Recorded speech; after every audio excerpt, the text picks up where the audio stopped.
Let's talk about a basic intro to trigonometry. It's a huge subject, but it starts from a very simple idea, and that's just similar triangles. In the previous section, we looked at a couple of very special right triangles, 45, 45, 90, isosceles, and 30, 60, 90, half of equilateral. And we noticed by similar triangles that as long as we know a right triangle has those particular angles, we will always know the ratios of the side lengths for sure. And the exact lengths are going to depend on the size of the particular triangle, but we will always know the ratios. Well, there's nothing really incredibly special about 30, 60, 90 there. It's just we could figure out those ratios as exact numbers. So let's look at a different case.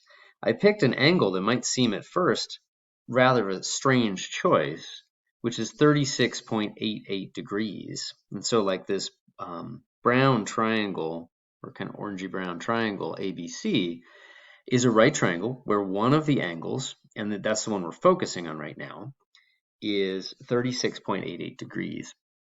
And you can probably see why I picked that.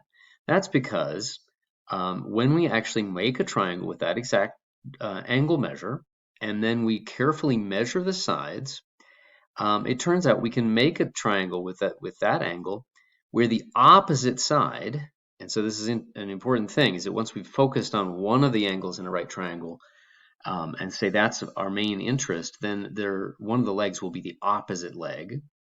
And I've made one where the opposite leg is 3, the adjacent leg is 4, and the hypotenuse is 5. And that's, of course, one of our favorite right triangles, and it's special in a different way. It's a 3, 4, 5 triangle. It's a Pythagorean triple. And the key is that we now know that, well, first of all, obviously, in this particular triangle that I've actually made on the computer, let's say the ratio of opposite over hypotenuse is 3 over 5, or 0.6.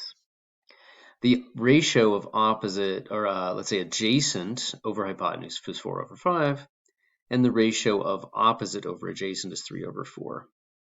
Well, so what? How likely is it that I'm going to find this exact triangle just lying around needing to be analyzed with exactly this angle and these exact side lengths? Well, that might not be so incredibly likely, but it's much more likely that we might find a triangle with this angle, about 37 degrees, and unknown side lengths, but any such triangle by AA similarity is going to be similar to this triangle and will have exactly the same ratios. And of course, I've got one, I've created another similar triangle here, A, B prime, C prime, which is exactly twice as big. It doesn't have to be 2-to-1 ratio, but just to make things simple. That thing is, again, it's a bigger right triangle, but it still is right. It still has the same exact angle, 36.88 degrees. Therefore, it will be a similar triangle. It's just a bigger version. And even though the individual leg lengths are different, the ratios are going to be the same. It's going to be 6 over 10 for opposite over hypotenuse. It's going to be 8 over 10 for adjacent over hypotenuse, and 6 over 8 for opposite over adjacent. And no matter how big or small a triangle is, a right triangle, these are all about right triangles now, that has that 36.88 degree angle in it, they will all have the same ratios of side lengths. And so I only have to construct this one triangle very carefully to get this relationship that says a certain angle, here it's 36.88 degrees, always will correspond to certain ratios, the ratios that sit in a 3, 4, 5 triangle. And trigonometry, the first thing in trigonometry is just recognizing that fact of similar triangles. It's not really new. And then just coming up with names. And they go back to Latin. One of them is a little weird, and the other one will explain. Actually, it has a pretty decent explanation that we'll try to explain at some point. But one of them is the sine, and by definition, the sine is exactly if you take an angle, make that right triangle with that angle, and then measure the opposite over the hypotenuse, the opposite side to the angle that you're trying to analyze over the hypotenuse. No matter how big or small you create that triangle, you will get the same ratio, and that's called the sine of that angle. So in this case, we say the sine of 36.88 degrees is 0.6, and you can phrase it as 3/5 or 6/10 or whatever. It's just this number of 0.6.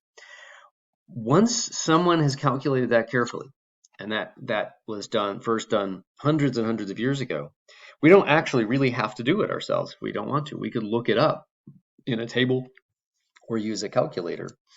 And you want to imagine that to find out these trig functions at various angles, that people just actually super carefully constructed these triangles. Not exactly what happened, but you could imagine that that's what happened. And then we're just sort of using similar triangles relating to those standard triangles they might have created hundreds of years ago. Our name for adjacent side over hypotenuse is cosine of an angle, and the name for opposite over adjacent is tangent. And that's actually the simplest name to explain, but I'll wait a second. Okay. So they might seem like a little bit weird because they come from Latin. They're hundreds of years old, but we'll get used to them very quickly. So let's change the angle. I don't want to just do one example, right? So what if, well, let's see, make it smaller. What if I choose an angle that's actually rather simpler? Let me see if I can get it to 20 here. I can get it to 20 pretty close. So what if I had a 20-degree angle? I'm trying to get it down. Close enough. So I have about a 20-degree angle, okay? And again, you want to imagine that somebody just creates a triangle, and let's say for convenience, they wanted let's use the big one. Let's say for convenience, they set the hypotenuse to be 10. So now we're going to analyze the blue triangle. Let me get that out of the way. So they build a triangle. They just have a very good protractor, and they have an angle of 20 degrees. They measure out 10 units and make sure that the hypotenuse of that triangle is 10. And then they just carefully measure. Well, what is this opposite side? That's going to have a definite length. Once they've created this particular triangle, this right triangle with this angle, 20 here, it's going to be about 70 at C prime, 10 units. They discover it's 3.45 high in terms of the opposite side and 9.4 long on the adjacent side.